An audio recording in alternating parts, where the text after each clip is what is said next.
뱀처럼 교활하라. 지나치게 온순한 성격을 버려라. 뱀의 교활함과 비둘기의 순진함을 같이 가져야 한다. 정직한 사람을 속이는 것처럼 쉬운 일은 없다. 발타자르 그라시안. 평소에 거짓말을 하지 않는 사람은 남의 말을 잘 믿고 남을 속여보지 않은 사람은 대체로 남을 신뢰하는 경향이 있습니다. 하지만 이들이 항상 어리석어서 속는 것은 아니죠. 그의 성품이 착하기 때문에 남도 그와 같을 것으로 믿기 때문에 잘 속는 것입니다. 남의 속임수를 잘 피하는 사람에게는 두 가지의 부류가 있습니다. 하나는 하도 많이 쏘가봐서 남의 속임수를 스스로 깨우친 사람입니다. 또 하나는 다른 사람을 속이는 방법을 잘 알고 그로 인한 이득을 많이 얻어본 착한 사람을 잘 이용하는 교활한 사람이죠. 교활한 사람이 속임수를 쓰듯 선한 사람도 자기의 의심을 최대한 활용해야 합니다. 지나치게 정직하여서는 안 됩니다. 지나친 정직은 다른 사람의 속임수에 이용될 확률이 높습니다. 스스로 바보 같은 행동을 하는 것이죠. 비둘기와 뱀을 섞어 놓은 사람이 되어야 합니다. 그렇다고 괴물이 되라는 뜻은 아닙니다. 영원히 사랑하지도 말고 미워하지도 말라. 오늘의 친구가 내일 최악의 적이 될 수도 있다. 영원히 사랑하지도 말고 미워하지도 말라. 발타자르 그라시안. 친구를 믿고 사귀되 그가 내일은 가장 나쁜 친구가 될 수도 있음을 항상 염두에 두어야 합니다. 오늘의 친구가 내일은 최악의 적이 될 수도 있습니다. 실제로 이런 일들은 종종 일어나죠. 간이라도 빼줄 듯 다정했던 사람이 하루아침에 변하는 경우가 있습니다. 이런 사람들은 처음에는 매우 호의적으로 당신에게 접근하죠. 믿었던 사람의 배신은 당신을 더욱 힘들게 할 것입니다. 하지만 그들에게도 항상 화해의 문은 열어놓으십시오. 인생에는 영원한 친구도 영원한 적도 없기 때문입니다. 별이 빛나는 이유는 멀리 떨어져 있기 때문이다. 너무 친밀한 교제는 피하라. 별들은 우리와 멀리 떨어져 있기 때문에 그 찬란함을 유지한다. 발타자르 그라시안. 사람들과 지나치게 친밀하게 사귀는 것은 피하는 게 좋습니다. 남에게 너무 친하게 대하지 말고 그들도 당신에게 그렇게 대하지 않도록 해야 합니다.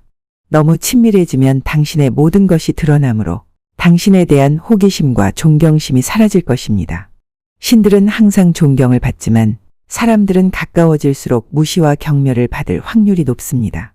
사람들 사이에서는 더 많이 보여줄수록 더 많이 잃게 됩니다. 다른 사람과 친해지다 보면 그 사람의 숨겨져 있던 결점을 자연히 알게 되죠. 따라서 그 누구와도 지나치게 친밀하게 지내지 않는 것이 좋습니다. 윗사람과 친밀하게 지내는 것은 위험하고 아랫사람과 친밀하게 지내면 그가 나에 대한 존경과 조심성을 잃을 것입니다. 천박한 사람들은 나의 호의를 당연한 의무라 생각합니다. 당신의 친밀함은 무례한 사람들로 인해 천박함으로 바뀔 수도 있습니다. 적당히 거리를 유지해야 합니다. 별이 멀리 떨어져 있기 때문에 빛이 나듯이. 다친 손가락은 보여주지 말라. 다친 손가락은 보여주지 말라. 그러면 모두가 그것을 건드리려 할 것이다. 발타자르 그라시안. 지혜로운 사람은 남에게 자기 약점을 드러내 보이지 않습니다. 나쁜 의도를 가진 사람은 남의 약점을 아프게 파고들어 자신의 의도를 관철하고자 합니다. 그에 대해 분노하는 것은 남의 조롱거리만 될 뿐 자신에게는 아무런 도움이 되지 않습니다. 악의를 가지고 목적을 달성하고자 하는 사람은 집요하게 상대의 약점을 찾아내려 애를 씁니다. 여러 가지 이유를 들어 상대방을 유혹하고 자기의 목적을 달성할 때까지 수많은 방법을 동원합니다. 어찌 보면 사람의 운명이란 것도 아픈 곳을 찌르고 좋아하는 속성을 가진 것이 아닐까요? 남의 허물은 잘 보인다. 남의 잘못은 보기 쉽지만 자기 잘못은 보기 어렵다. 남의 잘못은 쭉정이처럼 까불고 제 잘못은 주사위에 눈처럼 숨긴다.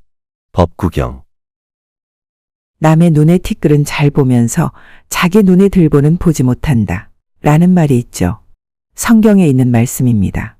부처님의 말씀을 적은 법구경이나 예수님의 말씀을 적은 성경이나 종교는 다르지만 진리를 전하는 말씀은 똑같습니다. 남의 잘못을 들춰내 쭉정이를 까부는 것처럼 널리 퍼뜨리고 자기 잘못은 주사 위에 얇게 패인 자국처럼 감추려 든다면 얼마나 얄미울까요? 주위를 둘러보면 생각외로 이런 사람들이 많습니다. 남을 비난하고 성토하면서 정작 자신의 잘못은 알지 못합니다. 사회 지도층 인사들이나 지식인이라 자처하는 사람들 중에도 이런 사람이 많습니다. 인성이 의심되는 사람들이죠. 남을 탓하기 전에 자기 자신부터 돌아보는 것은 인간관계의 기본이라고 할 수 있습니다. 자기의 잘못은 감추고 남의 잘못을 들춰내는 것은 비겁하고 교활한 짓입니다. 하지만 이것이 인간 본성에 내재하는 속성이라면 이 또한 슬픈 일이 아닐까요? 웃어야 행복하다. 행복해서 웃는 것이 아니라 웃어서 행복한 것이다. 윌리엄 제임스. 미국의 심리학자 윌리엄 제임스가 한 말입니다. 멋지지 않나요? 매우 적절하고 멋진 표현입니다. 보통 사람들은 행복해야만 웃는다고 생각합니다.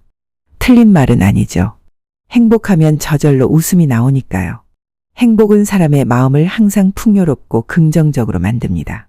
또한 매사를 너그럽고 관대하게 대하게 하죠.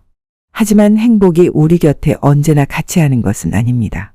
오히려 불행하다고 느끼는 사람이 더 많지요. 윌리엄 제임스의 이 말은 행복해지기 위해서 긍정적이고 적극적인 자세를 가져야 한다는 의미입니다. 똑같은 처지나 환경에 있더라도 긍정적으로 생각하는 사람이 있고 부정적으로 생각하는 사람이 있습니다. 행복의 여신이 누구에게 손짓할까요? 행복은 행복해지려고 노력하는 자를 좋아합니다.